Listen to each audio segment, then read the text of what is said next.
செய்து கொடுக்கணும். என்னப்பா கண்டிப்பா வாங்க, பணியாரம் செய்து தரேன்னு சொல்ல மாட்டேங்கிறா? அடுத்த வாரம் நான் இங்க இருக்க மாட்டேன். எங்க ஊருக்கே திரும்ப போயிருவேன்.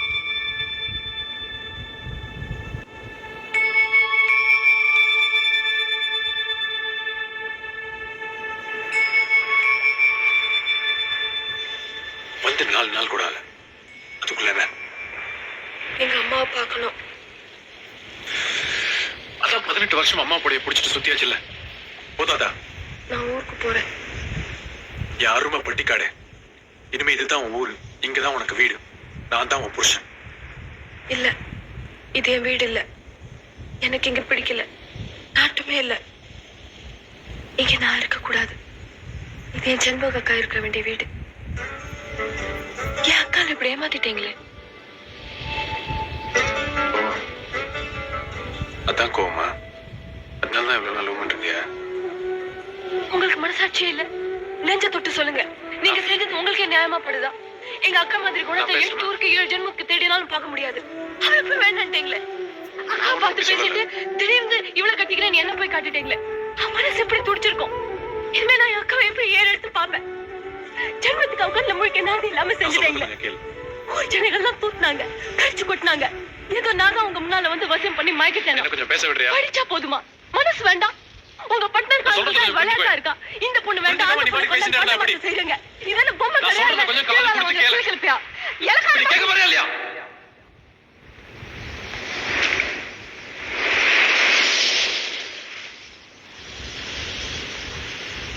நான் உங்க அக்கா வேண்டாம் சொல்லல, அவங்க தான் என்ன பிடிக்கலன்னு சொன்னாங்க.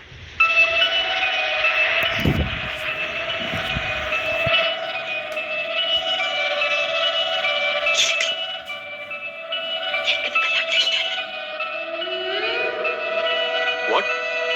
Come again?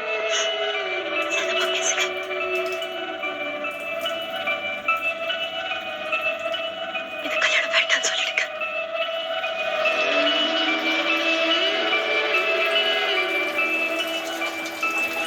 இல்ல, நீங்க போய் சொல்றீங்க. எங்க அக்கா அப்படி எல்லாம் பேசாது.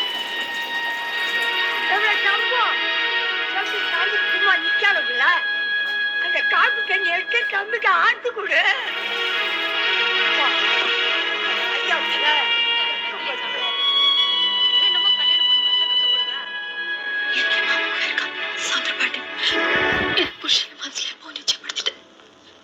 எங்க அப்பா இருக்கும், அவங்க அப்பா இருக்கும், குடும்ப பகல்.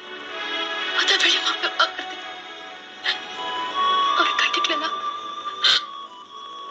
நான் உசுரோட இருக்க மாட்டேன். கல்யாணம் வேண்டாம்னு சொல்லிட்டு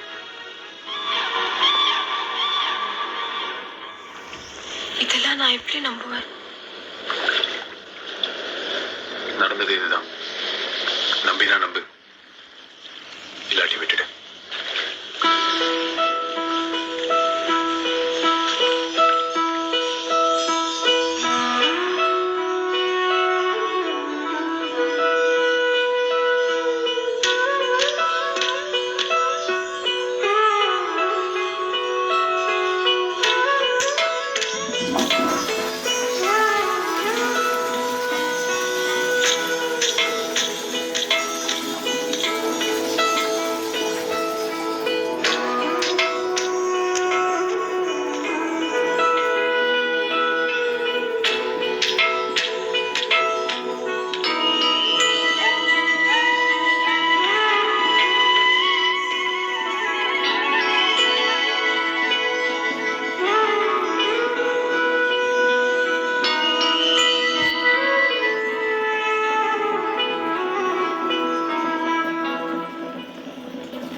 ஜென்மக அக்காக்கு போன் போட்டு பேசினேன்.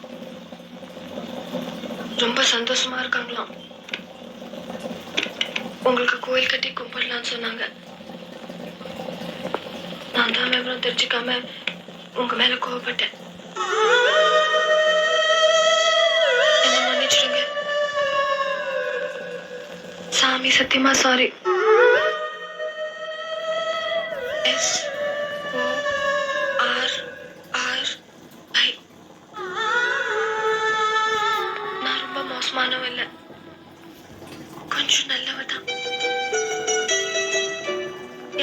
பாவமா இல்ல?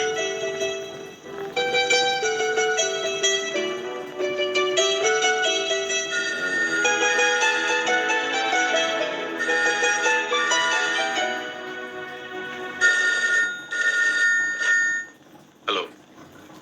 யா. எப்போ? எந்த hospital? Okay, I'll be there. என்னாச்சு? ப்ரொஃபசர் சந்திரமூர்த்தியை ட்ரினிட்டி ஹாஸ்பிட்டல் அட்மிட் பண்ணியிருக்காங்களா? போய் பார்த்துட்டு வந்துடுறேன்.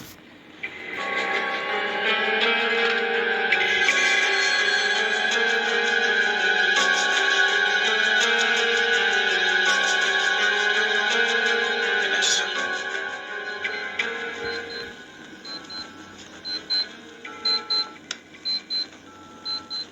இந்த கேட்ஜெட்ஸ் எல்லாம் பார்த்து பயப்படாத. பணம் முடங்கிறதுக்காக டாக்டர்கள் செய்யற ஹைடெக் சதி. எனக்கு ஒன்று செய்யணுமே. சொல்லுங்க சார். இம்பார்ட்டன்ட் அசைன்மெண்ட்டுக்காக நான் காஷ்மீர் போக வேண்டியிருந்தது. என்னால போக முடியல. ஒன்னத்தான் நான் போக வேண்டி வரும். என்ன காரியமா சார்? நார்மலால ஒரு மிலிட்டரி அவுட் போஸ்ட் இருக்கு. வெளிநாட்டிலேருந்து வர செய்திகளை அங்க இன்டர்செப்ட் பண்றாங்க. அது கிரிப்டோல இருக்கு. அதை நீ தான் டேக் அவுட் பண்ணணும். அது 2 நாள் வேலை தான். சுனில் டாண்டன் எல்லா ஏற்பாடுகளும் செஞ்சிருவாரு. இது ரொம்ப அர்ஜென்ட் அசைன்மெண்ட், தெரியுமா? Definitely sir. காஷ்மீர்ல இந்த மாதிரி சுச்சுவேஷன்ல ஒன்று நான் அனுப்பணுமே சொல்லி ரொம்ப வருத்தப்படுறேன். அதுக்கு என்ன சார்? காஷ்மீரும் இந்தியாவில் தானே இருக்கு. இந்தியாக்குள்ள இருக்கிற எந்த மூலைக்கும் போறதுக்கு நாம ஏன் பயப்படணும்? தேங்க்யூ ரிஷி.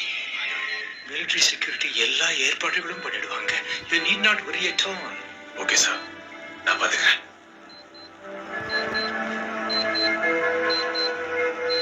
ரோஜா, வெள்ளை பணியாரம் ஞாபகம் வச்சுக்க. சீக்கிரமா உடம்ப குணப்படுத்திக்கிட்டு வெளியே வாங்க. செஞ்சு வைக்கிறேன். ரிஷி, நீதான் சாட்சி.